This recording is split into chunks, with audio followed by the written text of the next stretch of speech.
Hello, स्वागत है आपका अपने चैनल नॉलेज हब 24 में। आशा करता हूँ कि आप लोग जहाँ भी होंगे, जैसे भी होंगे, बहुत अच्छे होंगे। ओके दोस्तों, तो आज इस वीडियो में कुछ सामान्य अध्ययन के सवाल है जो आपके सामने प्रस्तुत करने जा रहा हूँ। ओके दोस्तों, तो चलते हैं आज के पहला सवाल पर। आपका पहला सवाल है सवाल नंबर एक।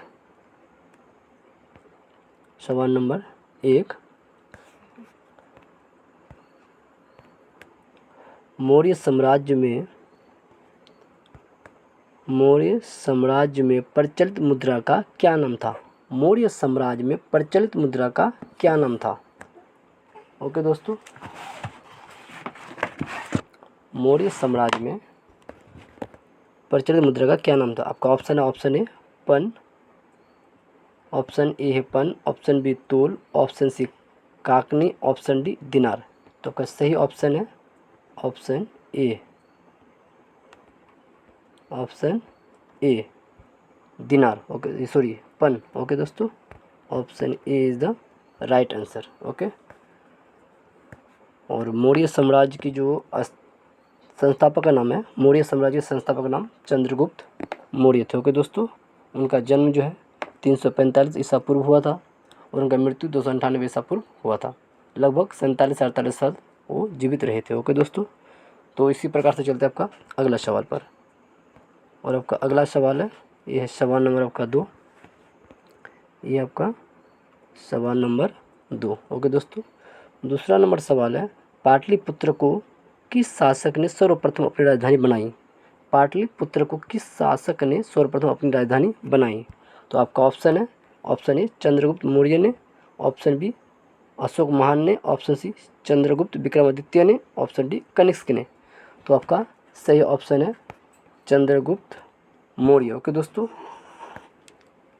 और ऑप्शन दिए हुए ऑप्शन में से चंद्रगुप्त मौर्य की बात करें और ऐसे की बात करें तो पाटलिपुत्र को सबसे पहले उदयन नामक शासक ने उसको सर्वप्रथम अपना राजधानी बनाई थी, उसके बाद चंद्रगुप्त मौर्य बनाए थे। ओके, तो दिए हुए ऑप्शन में चंद्रगुप्त मौर्य है, तो इसलिए आपका यहाँ पे जो राइट आंसर है चंद्रगुप्त मौर्य होंगे, मतलब option A is the right answer. Okay दोस्तों, अगर उदयन दिया हुआ होता तो वो उदयन ही आपका सही होते।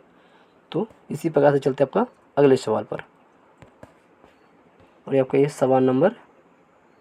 आपका सवाल नंबर 3। ओके दोस्तों, तीसरा नंबर सवाल है, गोद प्रथा पर प्रतिबंध लगाने वाला गवर्नर जनरल कौन था? ओके दोस्तों, गोद प्रथा पर प्रतिबंध लगाने वाला गवर्नर जनरल कौन था? आपका ऑप्शन है, option A Lord Wellesley, option B Lord Dalhousie, option C Lord Hardinge, option D William Bentinck. Okay दोस्तों, अब तो आपका सही ऑप्शन है, आपका सही ऑप्शन है लॉर्ड डलहौजी। लॉर्ड डलहौजी ने गोद प्रथा पर प्रतिबंध लगाया था दोस्तों। ओके दोस्तों, बात करिए विलियम बेंटिक की, तो 1829 ईस्वी में 1829 ईस्वी में राजा राम मोहन रॉय के सहयोग से उन्होंने किसको सती प्रथा पर प्रतिबंध लगाया था। ओके दोस्तों, 1829 ईस्वी में। तो यहाँ पे आपका सही ऑप्शन क्या है? यहाँ पे आपका सही ऑप्शन जाएगा बी। ओके दोस्तों, तो इसी प्रकार से चलते हैं आपका अगले सवाल पर। ये आपका सवाल नंबर 4। ओके दोस्तों, चौथा नंबर सवाल है, संविधान की प्रस्तावना में प्रयुक्त शब्द सेक्युलर का क्या अर्थ है? ओके दोस्तों, संविधान की प्रस्तावना में प्रयुक्त शब्द सेक्युलर शब्द का क्या अर्थ है? ओके दोस्तों, तो आपका ऑप्शन दिया हुआ है उसमें, ऑप्शन ए सभी नागरिक को धर्म एवं उपासना की स्वतंत्रता, ऑप्शन बी एकेश्वरवाद, ऑप्शन सी बहुदेववाद, ऑप्शन डी सभी धर्मों की अस्वीकृति। ओके दोस्तों, तो आपका सही ऑप्शन है option A is the right answer. सभी नागरिकों को धर्म एवं उपासना की स्वतंत्रता दी गई है। ओके दोस्तों, सेक्युलर शब्द का यही मतलब है प्रस्तावना में। ओके दोस्तों, तो इसी प्रकार से चलता है आपका अगले सवाल पर। और यह सवाल नंबर आपका 5। ओके दोस्तों, ये आपका 5वां नंबर सवाल है। सवाल नंबर 5 है, भारतीय संविधान की आत्मा किसे कहा जाता है? भारतीय संविधान की आत्मा किसे कहा जाता है? आपका ऑप्शन ए प्रस्तावना को, ऑप्शन बी मूलाधिकार को, ऑप्शन सी नीति निर्देशक तत्व को, ऑप्शन डी उपयुक्त सभी को। तो इसमें आपका सही ऑप्शन है ऑप्शन ए। भारतीय संविधान की जो प्रस्तावना है, प्रस्तावना को ही भारतीय संविधान की आत्मा कहा जाता है। प्रस्तावना को ही भारतीय संविधान की आत्मा कहा जाता है। प्रस्तावना को और भी कई नामों से जानते हैं, प्रस्तावना को और भी कई नामों से जाना जाता है, जैसे कि इसको संविधान का सारांश भी कहते हैं। क्या कहते हैं? सारांश। इसको संविधान का सारांश भी कहा जाता है। ओके, इसको आत्मा भी कहा जाता है, इसको आत्मा भी कहा जाता है, और इसको संविधान की कुंजी भी कहा जाता है, कुंजी भी कहा जाता है। ओके दोस्तों, तो चलते इसी प्रकार से आपका अगला सवाल पर, और ये आपका सवाल नंबर 6 नंबर सवाल है। ओके दोस्तों, ये सवाल नंबर आपका 6 नंबर सवाल है। भारतीय संविधान की प्रस्तावना में देश का कौन सा नाम उल्लेखित है? भारतीय संविधान की प्रस्तावना में देश का कौन सा नाम उल्लेखित है? ओके दोस्तों, आपका ऑप्शन ए भारत और भारतवर्ष, ऑप्शन बी भारत और हिंदुस्तान, ऑप्शन सी भारत और इंडिया, ऑप्शन डी हिंदुस्तान और भारतवर्ष। ओके दोस्तों, तो आपका सही ऑप्शन है option C is the right answer, Bharat और इंडिया। जैसे हम लोग बोलते हैं हम भारत के लोग भारत को, उसी प्रकार से इंग्लिश में बोलते हैं we the people of India. तो इंडिया और भारत का उल्लेख किया गया भारत की प्रस्तावना में। ओके दोस्तों, तो इसी प्रकार से चलते हैं हम अगले सवाल पर। ओके दोस्तों, और ये सवाल नंबर है आपका 7 नंबर सवाल ये कह रहा है भारत की संप्रभुता किसमें निहित है? भारत की संप्रभुता किसमें निहित है? आपका ऑप्शन है ऑप्शन ए भारतीय संसद में, ऑप्शन बी राष्ट्रपति में, ऑप्शन सी प्रधानमंत्री में, ऑप्शन डी भारत की जनता में। तो आपका सही आंसर है आपका option D is the right answer. Okay, Bharat की जनता में संप्रभुता निहित है। ओके दोस्तों, तो इसी प्रकार चलते हैं आप अगले सवाल पर। ये आपके सवाल नंबर है 8, ये आपका सवाल नंबर 8 है दोस्तों। ओके, 8 नंबर सवाल कह रहा है कि संविधान की प्रस्तावना का संशोधन कितनी बार हुई है? भारतीय संविधान की प्रस्तावना का संशोधन कितनी बार हुई है? आपका ऑप्शन है ऑप्शन ए 3 बार, ऑप्शन बी 2 बार, ऑप्शन सी 1 बार, ऑप्शन डी संशोधन नहीं किया गया। तो वह सही ऑप्शन है option C is the right answer, C. Okay दोस्तों, क्या है? सी जो है आपका सही है। ओके दोस्तों, सी आपका राइट आंसर है।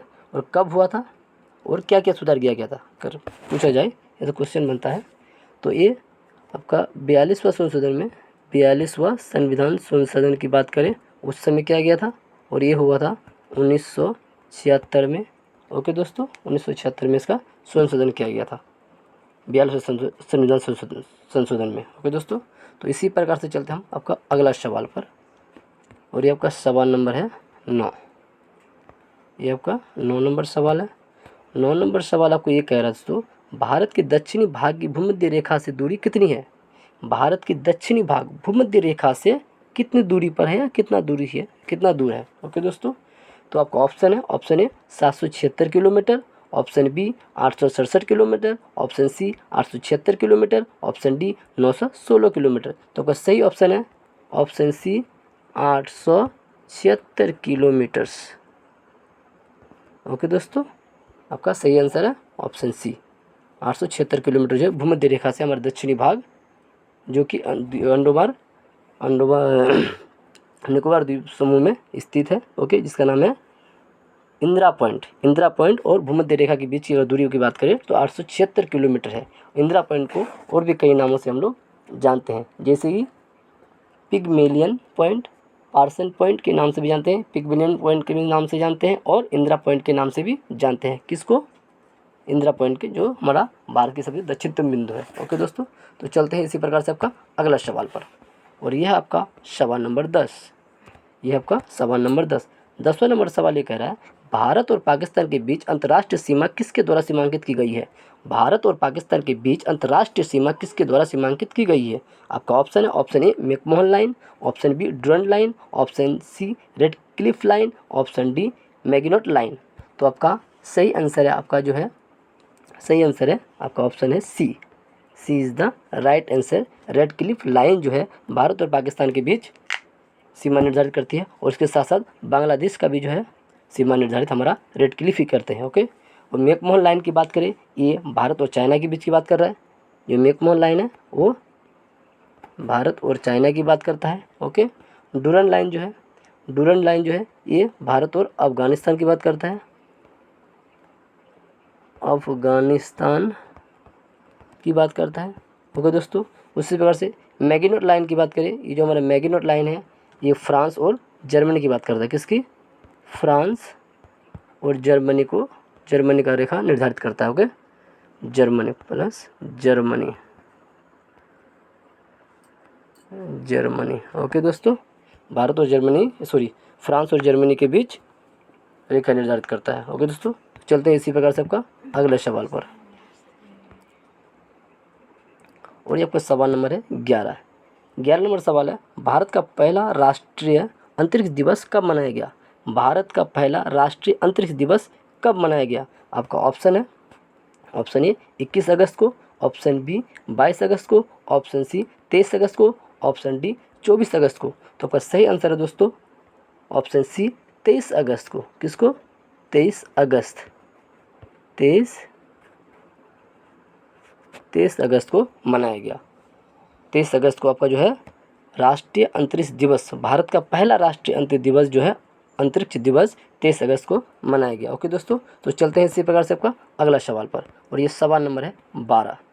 यह है सवाल नंबर आपका 12 नंबर सवाल है, विश्व प्रकृति संरक्षण दिवस कब मनाया जाता है? विश्व प्राकृतिक संरक्षण दिवस कब मनाया जाता है? आपका ऑप्शन है 25 जुलाई को, ऑप्शन बी है 28 जुलाई को, ऑप्शन सी है 29 जुलाई को, ऑप्शन डी है 31 जुलाई को। तो आपका सही आंसर है 28 जुलाई को। Option B is the right answer. Okay दोस्तों, तो चलते हैं इसी प्रकार से आपका अगला सवाल पर, और यह है सवाल नंबर आपका 13 नंबर सवाल है, नील दर्पण की रचना किसके द्वारा किया गया था? नील दर्पण की रचना किसके द्वारा किया गया था? ओके दोस्तों, तो आपका ऑप्शन ए हरिश्चंद्र मुखर्जी द्वारा, ऑप्शन बी दीनबंधु मित्र द्वारा, ऑप्शन सी शरत चंद्र चटर्जी द्वारा, ऑप्शन डी रविंद्रनाथ टैगोर द्वारा। तो आपका सही ऑप्शन है ऑप्शन बी दीनबंधु मित्र द्वारा नील दर्पण की रचना की गई थी। ओके दोस्तों, तो चलते हैं इसी प्रकार से आपका अगला सवाल पर, यह है सवाल नंबर आपका 14। 14 नंबर सवाल है, आत्मसम्मान आंदोलन की शुरुआत की गई थी, मतलब किसके द्वारा शुरू किया गया था? कौन? आत्मसम्मान आंदोलन की शुरुआत किसके द्वारा शुरू की गई थी? आपका ऑप्शन है महात्मा गांधी द्वारा, ऑप्शन है आपका बी दयानंद सरस्वती के द्वारा, option C E V Ramaswamy Nair के द्वारा, ऑप्शन डी नारायण स्वामी के द्वारा। तो आपका सही ऑप्शन है आपका सही ऑप्शन है option C is the right answer. E V Ramaswamy Naicker के द्वारा इसकी शुरुआत की गई थी। किसका? आत्मसम्मान आंदोलन की शुरुआत किया गया था। ओके दोस्तों, तो इसी प्रकार से चलते हैं हम अगले सवाल पर, और यह सवाल नंबर आपका 15 नंबर सवाल है आपका, भारतीय राष्ट्रीय कांग्रेस के प्रथम अध्यक्ष कौन थे? भारतीय राष्ट्रीय कांग्रेस के प्रथम अध्यक्ष कौन थे? यह क्वेश्चन आपको बीपीएससी से लेकर सक्षमता में बार बार पूछा जाता है, हर एग्जाम में, हर कंपटीशन में आपको बार बार पूछा जाता है। ये आपका वीवीआई क्वेश्चन है, समझ लो वीवीआई क्वेश्चन है सर। ओके दोस्तों, इसको अच्छी तरह सब लोग याद कर लें। आपका ऑप्शन ए यू ह्यूम, आपका ऑप्शन बी है WC बनर्जी, ऑप्शन सी है दादा भाई नौरोजी, ऑप्शन डी है SN बनर्जी। तो आपका सही ऑप्शन है ऑप्शन बी WC बनर्जी जो है भारतीय राष्ट्रीय कांग्रेस के प्रथम अध्यक्ष थे। ओके दोस्तों, तो option B is the right answer. तो इसी प्रकार से चलते हैं आपका अगला सवाल पर, यह सवाल नंबर 16। यह है सवाल नंबर 16 नंबर सवाल आपको ये कह रहा है कि हरिजन सेवक संघ की स्थापना किसने की थी? हरिजन सेवक संघ की स्थापना किसने की थी? आपका ऑप्शन है A.V. ठक्कर ने, ऑप्शन बी महात्मा गांधी ने, ऑप्शन सी B.R. अम्बेडकर ने, ऑप्शन डी ज्योतिबा फुले ने। तो आपका सही ऑप्शन है option B is the right answer. Mahatma Gandhi ji के द्वारा हरिजन सेवक नामक संस्था की शुरुआत की गई थी। ओके दोस्तों, तो चलते हैं इसी प्रकार से आपका अगला सवाल पर, और यह सवाल नंबर आपका 17 नंबर सवाल। 17 नंबर सवाल आपको ये कह रहे हैं कि चूना पत्थर के रूपांतर से किस चट्टान का निर्माण होता है? चूना पत्थर के रूपांतरण से किस चट्टान का निर्माण होता है? आपका ऑप्शन है calcite, option B quartzite, option C gneiss, option D संगमरमर। तो आपका सही ऑप्शन है option D is the right answer. संगमरमर का निर्माण होता है, जिसको हम कायांतरित चट्टान भी कहते हैं, जिसको हम कायांतरित चट्टान भी कहा जाता है। ओके दोस्तों, तो चलते हैं इसी प्रकार से आपका अगला सवाल पर। और इस सवाल नंबर है आपका 18 नंबर सवाल है कि अरावली पर्वत किस प्रकार का पर्वत है? अरावली पर्वत जो है, जो कि राजस्थान में स्थित है और दिल्ली तक फैला हुआ है। ओके दोस्तों, दिल्ली तक फैला हुआ है। तो अरावली किस प्रकार की पर्वत है? आपका ऑप्शन है ऑप्शन ए अवशिष्ट पर्वत, ऑप्शन बी वलित पर्वत, ऑप्शन सी भ्रंशोत्थ पर्वत, ऑप्शन डी संचयी पर्वत। तो आपका सही ऑप्शन है ऑप्शन बी वलित पर्वत, मतलब पुराना वलित पर्वत। ओके, वलित पर्वत। ओके दोस्तों, तो आपका B is the right answer. Okay दोस्तों, तो इसी प्रकार से चलते हैं आपका अगले सवाल पर। यह है सवाल नंबर आपका 19। ओके दोस्तों, वायुमंडल की सबसे निचली परत क्या है या कौन सी है? वायुमंडल की सबसे निचली परत कौन सी है? आपका ऑप्शन है ऑप्शन ए समताप मंडल, ऑप्शन बी है मध्य मंडल, ऑप्शन सी है क्षोभ मंडल, जिसको हम परिवर्तन मंडल के नाम से भी जानते हैं, ऑप्शन डी है आयन मंडल। तो आपका सही ऑप्शन है option C. Option C is the right answer. Okay दोस्तों, मतलब क्षोभ मंडल सबसे, इसमें 5 परत, वायुमंडल को जो है हमारा 5 परतों में विभाजित किया गया या बांटा गया है। सबसे निचली परत जो है उसको हम क्षोभ मंडल कहते हैं। उसके बाद दूसरा है समताप मंडल, तीसरा है मध्य मंडल, चौथा है आयन मंडल, पांचवा है बहिर्मंडल। इसको 5 मंडलों में, 5 परतों में इसको डिवाइड किया गया। जो सबसे निचली परत है उसको हम क्षोभ मंडल के नाम से जानते हैं, इसको हम परिवर्तन मंडल भी कहते हैं। ओके दोस्तों, तो इसी प्रकार से चलते हैं आपका अगले सवाल पर। और ये सवाल नंबर आपका 20 नंबर सवाल आपको ये कह रहा है कि मुंबई किस सागर में स्थित है? मुंबई जो है कहाँ पर बसा हुआ है, कहाँ अवस्थित है? ओके दोस्तों, तो आपका सही, आपका जो ऑप्शन दिया हुआ है ऑप्शन है हिंद महासागर, ऑप्शन बी है अरब सागर, ऑप्शन सी है गोविंद सागर, ऑप्शन डी है फतेह सागर। तो आपका सही ऑप्शन है option B. Option B is the right answer. Arab Sagar में मुंबई जो है स्थित है, मतलब उसके किनारे पे स्थित है। ओके दोस्तों, तो इसी प्रकार से चलते हैं आपका अगला सवाल पर। और ये सवाल नंबर आपका 21। ओके दोस्तों, 21 नंबर सवाल ये है कि पृथ्वी के चारों ओर क्या है? पृथ्वी के चारों ओर क्या है? आपका ऑप्शन है ऑप्शन ए है जल, ऑप्शन बी है स्थल, ऑप्शन सी है जंगल, ऑप्शन डी है वायु। तो पृथ्वी के चारों, हम लोग सभी जानते हैं कि पृथ्वी के चारों क्या होता है, वायु होता है, उसी को हम लोग वायुमंडल कहते हैं। ओके दोस्तों, तो आपका D is the right answer. Okay दोस्तों, D is the right answer. इसी प्रकार से चलते हैं आपका अगले सवाल पर। और ये सवाल नंबर आपका 22। ये है आपका सवाल नंबर 22 नंबर सवाल है कि बिहार राज्य स्थित है, मतलब कहाँ स्थित है बिहार राज्य? आपका ऑप्शन है ऑप्शन ए है पूर्वी गंगा के मैदान में, ऑप्शन बी है मध्य गंगा के मैदान में, ऑप्शन सी है पश्चिमी गंगा के मैदान में, ऑप्शन डी है उत्तरी गंगा के मैदान में। आपका सही आंसर है ऑप्शन बी, मध्य गंगा के मैदान में हमारे बिहार स्थित है। ओके दोस्तों, तो B is the right answer. इसी प्रकार से चलते हैं आपका हम अगले सवाल पर। और यह है सवाल नंबर आपका 23। यह है आपका सवाल नंबर 23 नंबर सवाल है कि लोकसभा और राज्यसभा की संयुक्त बैठक कौन बुलाता है? लोकसभा और राज्यसभा की संयुक्त बैठक कौन बुलाता है? आपका ऑप्शन है ऑप्शन ए लोकसभा का अध्यक्ष, ऑप्शन बी राज्यसभा का अध्यक्ष, ऑप्शन सी राष्ट्रपति, ऑप्शन डी संसदीय कार्य मंत्री।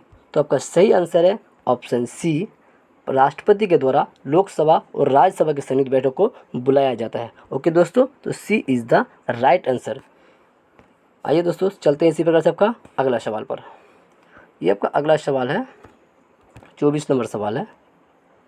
योजना आयोग, जिसको आज हम लोग नीति आयोग के नाम से जानते हैं, मतलब योजना आयोग से नीति आयोग कर दिया गया। ओके दोस्तों, तो नीति आयोग या योजना आयोग का जो अध्यक्ष होता है कौन होता है?